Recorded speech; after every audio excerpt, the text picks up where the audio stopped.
प्रधानमंत्री नरेंद्र मोदी ने अमृत भारत स्टेशन योजना के पहले चरण में हरियाणा के 15 रेलवे स्टेशनों के पुनर्विकास काम का शुभारंभ किया। चंडीगढ़ रेलवे स्टेशन पर हुए कार्यक्रम में पंजाब के राज्यपाल और चंडीगढ़ के प्रशासक बनवारी लाल पुरोहित भी मौजूद रहे। इस मौके पर मुख्यमंत्री मनोहर लाल ने कहा कि एक दिन में 508 रेलवे स्टेशन के पुनर्विकास होना देश के लिए महत्वपूर्ण है। उन्होंने प्रधानमंत्री नरेंद्र मोदी, केंद्र सरकार और रेल मंत्री को धन्यवाद दिया। सीएम ने कहा कि प्रधानमंत्री नरेंद्र मोदी के नेतृत्व में भारत का इंफ्रास्ट्रक्चर नया रूप ले रहा है। इस स्थापना दिवस को मनाने का ये जो तरीका प्रधानमंत्री जी ने निकाला है, मैं इस दिन के लिए पूरे देश के लोगों को बधाई देता हूं। बहुत ही खुशी का हमारे लिए दिन है कि अमृत भारत स्टेशन योजना, इसका ये स्थापना दिवस इस प्रकार से मनाया जा रहा है। चंडीगढ़, पंचकुला के अलावा हरियाणा के 15 और रेलवे विकसित किए जाएंगे, जिसके बाद 34 और स्टेशनों का कायाकल्प होगा। देश की प्रगति में कनेक्टिविटी का अहम रोल होता है और हर रेलवे स्टेशन पर 1 ब्लॉक 1 प्रोडक्ट के कियोस्क लगाए जाएंगे। कुल 20,000 करोड़ और इस वित्त वर्ष में 2500 करोड़ के प्रोजेक्ट हरियाणा को रेलवे से मिले हैं। Western, eastern, peripheral, road, KMP, KGP, metro विस्तार जैसे प्रोजेक्ट से हरियाणा आगे बढ़ रहा है। रोहतक में अपनी तरह का पहला एलिवेटेड ट्रैक बनाया गया है, जबकि कुरुक्षेत्र का एलिवेटेड ट्रैक जल्द बनकर तैयार होगा। कार्यक्रम में हरियाणा विधानसभा के स्पीकर ज्ञानचंद गुप्ता भी मौजूद थे। मुख्यमंत्री मनोहर लाल ने नूह के हालातों को लेकर बैठक की। बैठक में सीएम ने कहा कि नूह की घटना दुर्भाग्यपूर्ण है। घटना का पता लगते ही वरिष्ठ पुलिस अधिकारी और प्रशासन को तुरंत मौके पर भेजा गया। हर साल निकलने वाली सामाजिक यात्रा पर कुछ लोगों ने हमला किया और पुलिस को भी निशाना बनाया। सुनियोजित और साजिश के तहत यात्रा को भंग करने के लिए गाड़ियों को आग लगाई गई। उन्होंने कहा कि अभी तक कई एफआईआर दर्ज की गई हैं और 116 लोगों को हिरासत में लिया गया है, जबकि घटना में होमगार्ड के 2 जवानों समेत 6 लोगों की मौत हुई है। इस घटना में शामिल नूह से बाहर के लोगों की पहचान हो गई है। किसी भी उपद्रवी को बख्शा नहीं जाएगा। हम बातों बनाएंगे, अपील बार बार करेंगे, हाँ उसमें से एक सीमा को भी लांघेगा, उसके खिलाफ कार्रवाई करेंगे। हमेशा कल्प्रिट जो है, दोषी जो है, उसको सबक सिखाने के लिए जो करना होता है वो करेंगे, लेकिन हम किसी निर्दोष के खिलाफ कोई कार्रवाई नहीं करेंगे। मुख्यमंत्री मनोहर लाल ने कहा कि सामाजिक सुरक्षा सामाजिक सद्भाव से ही पैदा होती है। सुरक्षा का वातावरण बनाने के लिए सबसे पहले सामंजस्य का होना जरूरी है। उन्होंने कहा कि किसी भी कीमत पर प्रदेश की शांति और सांप्रदायिक सौहार्द नहीं बिगड़ने दिया जाएगा। नूह में हुए एक नुकसान की भरपाई और वसूली दंगाइयों से ही होगी। मुख्यमंत्री मनोहर लाल ने डिपो राशन धारकों के साथ विशेष चर्चा की। इस मौके पर डिपो धारकों के लिए मुख्यमंत्री मनोहर लाल ने बड़ी घोषणा की।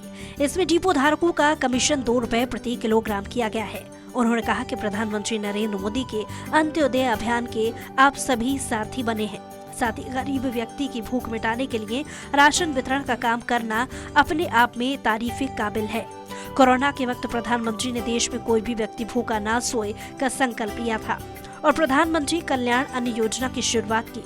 सीएम मनोहर लाल ने कहा कि पुराने राशन कार्ड में परिवार के सदस्यों की संख्या की भी बदलाव की जानकारी नहीं होने से कई गलतफहमियां और शिकायतें मिली थी, लेकिन सरकार ने ई गवर्नेंस का सहारा लेकर सभी पात्र परिवारों का डेटा इकट्ठा किया। डेटा को ऑनलाइन कर राशन वितरण के काम को पारदर्शी और सरल बनाया है।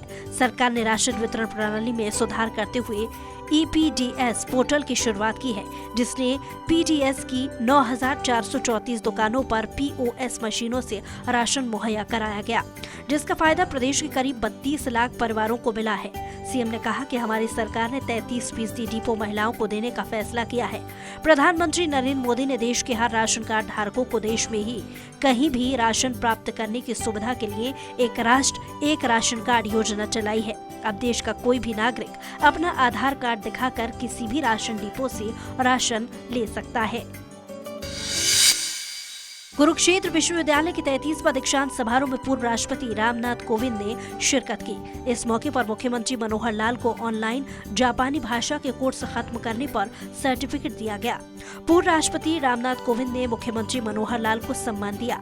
आपको बता दें कि कुरुक्षेत्र विश्वविद्यालय में जापानी भाषा का बेसिक कोर्स शुरू किया गया था। कोर्स के पहले छात्र के रूप में कोर्स कंप्लीट करने के लिए मुख्यमंत्री को सर्टिफिकेट दिया गया। वहीं मुख्यमंत्री मनोहर लाल ने जापानी भाषा में भाषण भी दिया। जापानी में कहावत है, बहुत सुंदर कहावत है। कहावत क्या है? सेनरी नो मिची मो इपोकारा, अर्थात कोई भी लंबी से लंबी हजारों मील की यात्रा पहले कदम से शुरू होती है। तो ये बहुत एक महत्वपूर्ण जापानी की एक कहावत है, इसको हमको जीवन में उतारना चाहिए। उन्होंने समारोह में सम्मानित होने वाले सभी विद्यार्थियों और अभिभावकों को बधाई दी। सीएम ने कहा कि यहाँ से शिक्षा लेने के बाद समाज में हमारे कर्तव्य की परीक्षा शुरू होगी। समारोह में हरियाणा के राज्यपाल बंडारू दत्तात्रेय, गुजरात के राज्यपाल आचार्य देवव्रत, कैबिनेट मंत्री मूलचंद शर्मा, स्वामी ज्ञानानंद मौजूद रहे। मुख्यमंत्री मनोहर लाल खट्टर का जनसंवाद कार्यक्रम जारी है। सीएम ने उमरी, रामसरन, माजरा, गुढ़ा गांव में जनता की समस्याएं सुनी। सीएम ने उमरी गांव के मंदिर में पूजा अर्चना कर जनसंवाद कार्यक्रम की शुरुआत की।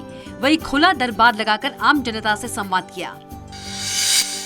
मुख्यमंत्री मनोहर लाल ने रोहतक लोकसभा के जनप्रतिनिधियों से सीधा संवाद किया। सीएम के इस अभियान में अब तक 8 लोकसभा की 72 विधानसभा क्षेत्रों को कवर किया जा चुका है। मुख्यमंत्री ने 9 विधानसभा से जुड़े विभागों और योजनाओं को लेकर उच्च अधिकारियों के साथ सीधी बात की। बीजेपी नेता शमशेर खरकड़ा का सुझाव था कि ऐसे संवाद कम से कम 3 महीने में एक बार जरूर होना चाहिए। साथ ही जिला और उपमंडल स्तर पर भी संवाद से धरातल पर समस्या का पता चलेगा। वहीं मुख्यमंत्री ने कहा कि सरकार लोगों की भावना के अनुसार काम कर रही है। कोई अड़चन है तो आप लोगों के सुझाव के अनुसार काम किया जाएगा। मुख्यमंत्री मनोहर लाल ने कुरुक्षेत्र लोकसभा क्षेत्र के जनप्रतिनिधियों और प्रबुद्ध नागरिकों के साथ संवाद किया, जिसमें सीएम ने कहा कि आप खुलकर अधिकारियों के सामने अपने क्षेत्र की समस्याओं और मांगों को रख सकते हैं। उन्होंने कहा कि स्वच्छ प्रशासन और विकास के काम तेजी से हो, यही इस बैठक का मकसद है। उन्होंने कहा कि अब हर विधानसभा क्षेत्र के लोगों को सीधा उच्च अधिकारियों से बातचीत करने के लिए कार्यक्रम की शुरुआत की गई है। मुख्यमंत्री इस बैठक में सभी जनप्रतिनिधियों और प्रबुद्ध नागरिकों को अपनी बात रखने के लिए पूरा समय देते हैं। इसके लिए उन्होंने लगभग 2.25 घंटे का समय निर्धारित किया हुआ है। मुख्यमंत्री मनोहर लाल ने सूरजकुंड में क्षेत्रीय पंचायती राज परिषद के 2 दिन के प्रशिक्षण सम्मेलन का शुभारंभ किया। कार्यक्रम को प्रधानमंत्री नरेंद्र मोदी और बीजेपी के राष्ट्रीय अध्यक्ष ने संबोधित किया। ये हम सब के लिए गौरव की बात है, फक्र की बात है और सीखने लायक जैसी बात है कि प्रधानमंत्री मोदी जी हर वक्त पार्टी के लिए उपलब्ध रहे हैं और हम सबको मार्गदर्शन करते रहे हैं। इस मौके पर सीएम ने कहा कि राष्ट्र की आत्मा गांवों में बसती है और हमारी अर्थव्यवस्था अब भी खेती बाड़ी पर ज्यादा निर्भर है। उन्होंने कहा कि आजादी के 75 साल बीत जाने के बाद भी गांवों का विकास हमारी प्राथमिक आवश्यकता है।